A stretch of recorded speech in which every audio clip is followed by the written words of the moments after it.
Nestled between the Blue Ridge and Smoky Mountains west of Asheville, there's a private mountaintop community called Avalon. But in 1911, there was a town called Avalon in Rockingham County. And today it's disappeared. Not a ghost town, just gone.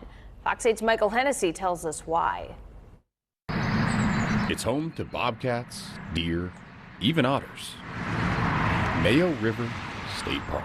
Very romanticized. But in the first decade of the 1900s, this was home to hundreds of people in a mill town called Avalon. The town of Avalon was incorporated in 1901. When the railroad was built here, they needed goods to transport on it. This map was drawn in the 1890s outlining Avalon and the Avalon Mill, where roughly half of its population would work. When the mill started being built, there was this opportunity to have more income. This cotton ledger recorded the thousands of pounds of cotton they processed every day. But this is June of 1911, and as you come down the page here, you see June 15th.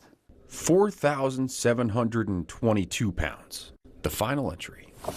They totaled it out at that point, totaled out the book at that point. It was a Thursday, near the end of the day, so nearly everyone had already left the building. And somebody noticed that there had been a spark on the fourth floor and the fire was starting to spread. A worker threw a bucket of water on it, but he soon too was forced to flee. Even though the mill had a state-of-the-art fire suppression system, it failed. With the fire 40 feet above the ground, the people of the town rushed. Fear and dread. To witness their lives be reduced. So it burnt from the top down and it burnt to the ground. A professional photographer documented the destruction, and within a week, these pictures were made into postcards. This one mailed only 7 days later. Grace has made up her mind to come back to Salem. I think she will come down next week. This is a picture of the Avalon Mill that was completely destroyed by fire last week. It will temporarily cripple our work there. The people are moving away.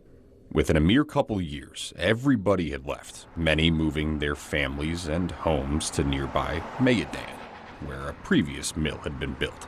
The operations that they had there, they moved to Mayodan. Most of the people who worked at the Avalon Mill began working in Mayodan. Today, all that remains of the town is its power plant. There's an artistic quality to the work, to the stonework that was done in Avalon. Which is still in operation, privately owned, selling power to Duke Energy. You can still find bricks from foundations. Avalon lives on in Mayodan. You can still see some of the houses that were moved here throughout the town, marked with these white plaques. Some of the people could have actually lived in the same houses in Mayodan that they lived in Avalon. A renowned tale, familiar to few, about a town no one alive today truly knew, in Rockingham County. The story of Avalon is so dramatic and is ingrained in so many people's minds. Michael Hennessy, Fox 8 News. Avalon did change our modern day way of life. Children also worked at that mill, and that in part helped influence today's child labor laws.